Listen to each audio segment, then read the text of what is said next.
दंडवत प्रणाम. जग जिंकणे सोपे आहे, पण स्वतःच्या मनावर विजय मिळवणे किती कठीण आहे. युद्धभूमीवर शत्रू दिसतो, पण मनातील विषय वासना दिसत नाही. आचार प्रकरणातील सूत्रे 16 ते 20 आपल्याला सांगतात की खरा वीर तलवार चालवणारा नसतो, तर स्वतःच्या इंद्रियांवर विजय मिळवणारा असतो. आज आपण या अत्यंत प्रेरणादायी सूत्रांचा अर्थ समजून घेणार आहोत. कोवळ्या साधकाचा सर्वात मोठा शत्रू 16वे सूत्र सांगते, कोमळ ज्ञानेम विखो विघ्न.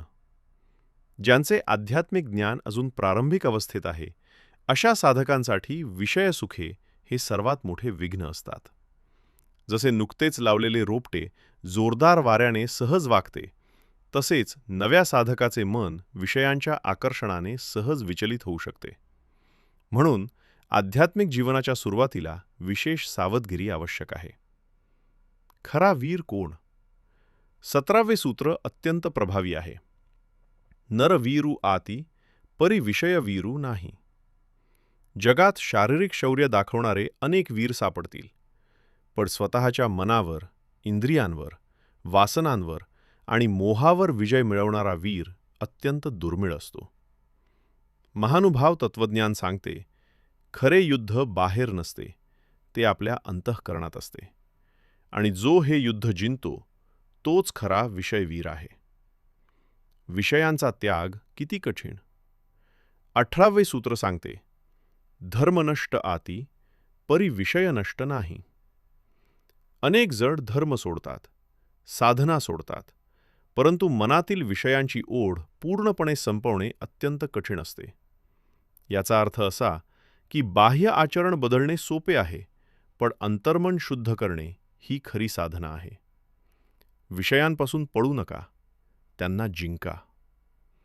19वे सूत्र अतिशय सुंदर आहे.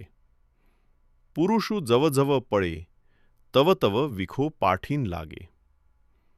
आपण अनेकदा विषयांपासून घाबरून पळण्याचा प्रयत्न करतो, पण मनात त्यांच्याविषयी आकर्षण असेल तर ते सतत आपल्या मागे येतात. सूत्र पुढे सांगते, पुरुषू पाठीन लागे, तव तव विखो पळे. याचा अर्थ, जेव्हा साधक विवेक, भक्ती आणि आत्मसंयमाच्या बळावर विषयांना सामोरे जातो, तेव्हा विषयांचे आकर्षणच कमी होऊ लागते.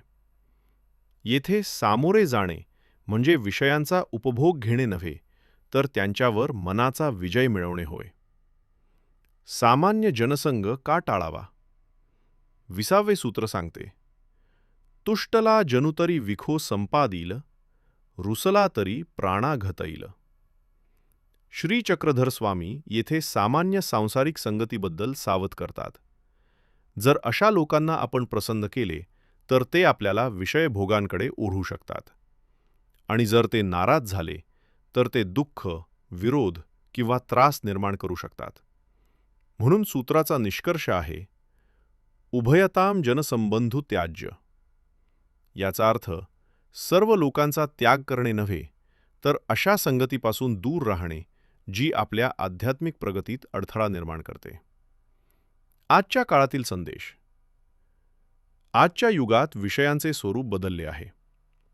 मोबाईलचे व्यसन, सोशल मीडियाची सततची ओढ, अनावश्यक मनोरंजन, दिखाऊ जीवनशैली आणि चुकीची संगत हे सर्व आधुनिक विषय आहेत. खरा साधक तोच जो या आकर्षणांमध्ये राहूनही आपल्या मनावर नियंत्रण ठेवतो. तात्विक संदेश. या 5 सूत्रांचा मुख्य संदेश असा आहे, नव्या साधकासाठी विषय सर्वात मोठे विघ्न आहेत. खरा वीर म्हणजे इंद्रियांवर विजय मिळवणारा. मनातील विषय वासना नष्ट करणे ही खरी साधना आहे. विषयांपासून पळू नका, विवेकाने त्यांच्यावर विजय मिळवा. आध्यात्मिक प्रगतीत अडथळा आणणारी संगत टाळा. फ्लो टू रिमेंबर आचारसूत्रे 16 ते 20 लक्षात ठेवण्यासाठी. कोवळे ज्ञान, विषयांचे विघ्न, विषयवीर, विषयांचा त्याग, विषयांवर विजय, वाईट संगतीचा त्याग. Memory formula. कोवळे ज्ञान, विषय विघ्न, विषयवीर, विजय, संगतीचा त्याग. कन्क्लुजन. आचार प्रकरणातील ही सूत्रे आपल्याला सांगतात की आध्यात्मिक जीवनातील सर्वात मोठे युद्ध बाहेर नसते, ते आपल्या मनात असते. जो साधक विषयांपासून पळत नाही, तर विवेक, भक्ती आणि आत्मसंयमाच्या बळावर त्यांच्यावर विजय मिळवतो, तोच खरा विषयवीर ठरतो. आणि अशाच साधकाचा मार्ग पुढे परमेश्वर प्राप्तीकडे जातो. तुमच्या मते या सूत्रांमधील सर्वात प्रेरणादायी विचार कोणता आहे? कोवळ्या साधकासाठी विषय हे विघ्न आहेत? खरा वीर म्हणजे विषयवीर? की विषयांपासून पळण्याऐवजी त्यांच्यावर विजय मिळवणे?